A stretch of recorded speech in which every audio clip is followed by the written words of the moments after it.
Mike Detillier, welcome back into the game in Tuscaloosa. I hope you're doing well. I'm doing fine, Ryan. Thank you. Mike, your thoughts, because most people here in Tuscaloosa have not heard. It just broke like 15 minutes ago. Give us the latest with Mark Ingram.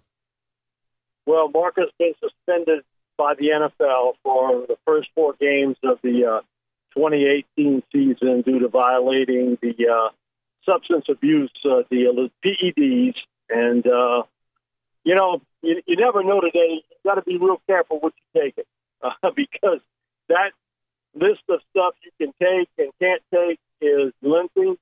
And so he is suspended for the first 4 games of the 2018 season, which basically, you look at it, he's the thunder to Alvin Kamara's lightning part of the backfield. They don't have anybody like him on the roster now. Trey Edmonds, who came in last year, is a thunder back. Do you go with Trey, who's in his second year? Do you look around for a veteran to fill in? The negative on Mark is this is his contract season with the Saints. So, again, 4 game suspension for Mark. And, as an organization, you got to take this almost like he's been hurt for 4 weeks. You move on, do the best you can to fill in for the first 4 weeks and get him back for the second quarter of the season. But that's a big loss because of the fact that Ingram-Kamara connection was so good for this football team last year. And there was a lot of interchangeable plays there. And Mark's a really good receiver coming out of the backfield. And so, Sean didn't have to do a lot of touch-up when they were alternating from a play calling standpoint. So it is a major loss for this football team. And again, you don't have anybody proven that's giving you that in between the tackles, thunder type runner that Mark Ingram was for the Saints. So, Mike, this is the part that I don't understand, okay? And help me because you cover the NFL much better than I do. You've been doing it for many, many years. But here's the question is, how do you make this stupid of a mistake, okay? Because surely there's some type of protocol that you go in, you say, hey, I want to take this supplement. And that list has got to be, somewhere there's got to be the ingredients on this list to say, this is what is in this substance. This is a cleared substance. You can take this. Surely there's somebody in that front office that helps them with this. Well, there is people involved that can give you the up or down. The problem sometimes is you decide to start taking something and, it's sometimes there's an add-on to that list.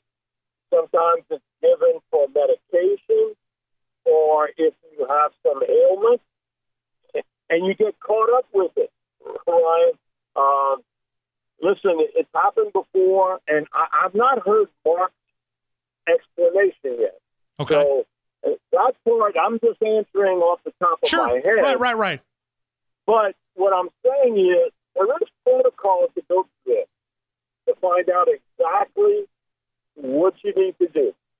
And apparently he didn't follow through with all this. This is basically in the lap of Mark Ingram. There are measures in place for you to go through to find out if something you can take or can't. And so it's a drop ball on his part. Because there are places, now, you can go to your team doctor. There's that site that you can go to, and you just can't take somebody's word for it. You have to go through that as a professional and find out exactly what you can and can't take. Mike, is it true that the Saints have been shopping him around for a couple of weeks? I've heard that rumor for quite some time. Okay. I don't know how active that was. And with a player with 1 year left on his contract, Ryan, unless another team is willing to extend that contract with a bigger deal, then you wonder a little bit about that, how active all that was. Again, I think all players in the NFL should be shopped around. I think that's talk on a lot of people that I think a lot of fans would be shocked about. That's talked about in trade talk. But you look at his situation as a back nearing 30 years old, and fortunately the last 2 years he has stayed healthy, he's been injury-free, that what kind of value are you going to get for him? And to his word whispers around that you are going to get that. So now, not only are you, if you're trying to trade a player up that's only going to be involved in 12 games. Mike, we're talking today about linebackers at the University of Alabama, and what we're doing is we're going to work our way down talking about Saban players and even pre-Saban players, and we're trying to focus on linebackers today. From your evaluation standpoint, in the Nick Saban era, in the last 11 years, 2007 up to the current day, if I said, give me the best 3 linebackers in Alabama under Nick Saban, where would Mike Detillier go? I would go Rolando McClain, Reuben Foster, C.J. Mosley. All right. I'm just curious why C.J. Mosley, because he was also on mine as well, and I think you and I probably going to have the same answer, but why'd you put C.J. Mosley there? His smart instinct. Not only is he a great guy and run support, he can also cover. He's a complete guy. You know, you just look at what he did, and he wasn't a good player. He was a dominant guy. And I can say that about all 3. They weren't just good players. They were dominant players in the SEC. McClain, Foster, Mosley, each of them tilted the field on defense for Alabama. And so, man, when I looked at CJ, you know, he was the complete guy. The thing about it is, I think he's probably one of the most underrated players to come out of Alabama in the Saban era. But what he's done, not only at Alabama, what he's done in professional football with the Ravens. He's one of the best inside linebackers in the game today because he's a complete player, right? You don't have to take him off the field on third down. He actually can cover. That says a lot about you as a player because in today's game, that's not a lot of 245, 250-pound linebackers that can actually play in reverse. Aren't many of them. He can. Well, you know, and we get stuck, you know, a lot talking about C.J. Mosley, and I tried to explain this when we talk about those big, bulky linebackers. You know, we could go through Nico Johnson, Dante Hightower, Rolando McClain. Rolando had speed too, but as we look at this current football that we live in, my question is, would those guys be as productive in the rules that we've allowed to be changed in front of our eyes as they were back in 2009, 2010, 2011? Yeah, if you're talking about SEC play, yeah, because I still think, you know, what's been the big part of Nick's success has been the fact that he's kept true to the same sort of, I guess, commandments that he had when he was at LSU. And that's stop the run and run the football. Now, the SEC has changed, or is changing, into much more of a passing conference than ever before. But that element, Ryan, is still there. That, you know what, if I stop the run and can run the football, I'm winning a ton of games. I'm winning a bunch of them. So I think those guys today would be every bit as good as they were when they were playing. Because I do think that is part of the commandments of Saban that has got him to this point. Now, he's adjusted, just like everybody else has, to the lack of top pass rushers that are coming out of high school ranks into college. But, you know, there's still a lot of big interior guys that can put that pressure from right up the middle. But it's the ability to stop the run. I still, Ryan, that's first and foremost in the SEC because, you know what, if you can't stop the run, you know who you are? You Ole Miss. Yeah, they got an explosive offense. They can score a lot of points. And you know what you end up being? You win a game, you lose a game. You win 2, you lose 2. Inconsistent. You're all over the board. You don't see that at Alabama. They haven't done that. That has been the one constant throughout his entire time frame at Alabama that has stayed true. Stop the run, and they've been so successful running a football. Mike, we were talking about this, and one of the things, and I don't think Rashaan Evans has got enough stats, but that 1 year that he was able, if he had the injury that kind of hurt him a little bit, when we saw the potential of him drafted in the first round, I respect a guy like Rashaan Evans because he waited his turn. It's so easy right now to transfer. I mean, we're transferring. Some of these kids transfer different colleges like I change underwear. I mean, they're in so many different schools. I lose track of them. I really do. I lose track. I mean, these guys are all over. They're like 3 or 4 different schools before 3 years is up. But it's that guy like Rashaan Evans that was patient. He waited his turn, and look what he did. He ended up getting paid in the first round. Yeah, the thing with Rashaan is, when you brought him in, what was his forte? He could rush the quarterback. You're right. And so what did Nick do with him? He moved him around. And, he put him in a spot to make plays. And as an edge guy, he got a lot of pressure. They put him back in inside linebacker. What did he do really well? He rushed the quarterback. So it is part of the changing concept in college and pro football is that's the area I want to hit. But he waited his time. He played wherever they wanted him to. He was a situational player, and then it opened up.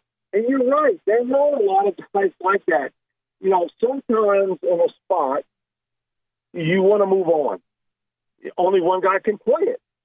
And I understand the quarterback situation because that's a deal where, other than if you don't know, you only get to play one quarterback. That's it. So, if you're part of a group, you got to move on. You got to get to stepping if you want to play. At linebacker, though, you're playing 4. And so he dated his time, and, he played up to his talent level, which was early on his ability to get up the field in the forward position and get pressure. And he's learned better and better how to play in reverse. But you're right. He was very patient about it. But can't you say that about most of the Alabama linebackers, with the exception of maybe last year's crew, which had to play because of injuries? Those freshmen had to play because you were getting whittled down almost weekly because of the injuries that they were sustaining week to week at linebacker. Mike, yesterday it was announced that Alabama, what they're going to pay their assistant coaches, and it's about $5.95 million. But I think the one thing that we glue in on, and really eye-opening, Alabama's paying a strength and conditioning coach here, Scott Cochran. He's worth every penny they pay him because we've had players tell us he's second most important person in that building. I mean, we're talking about big guys like Jonathan Allen, Reuben Foster. I mean, we could go on and on and on, the players that tell us how important Scott Cochran is to getting the job done. But he's making more than 30 head coaches in major college football. One strength conditioning coach is making more than 30 head coaches. We're talking about the haves and the have-nots. Yeah, and my thing is, so what? I'm winning. Sure. I'm holding that trophy. I'm holding that trophy. That's a big story for people who aren't winning. It isn't a big story for Alabama. Listen, if you want to keep the top people, you have to pay them. And he understands his role, and he's correct in what you brought out. Second most important person. He's getting those guys from 17 years old to 22 years old. They're still growing, still developing. And it's part of what Nick has always talked about, recruit and develop players. Physically developing them, too. And so I think that's a big story for people outside the Alabama family.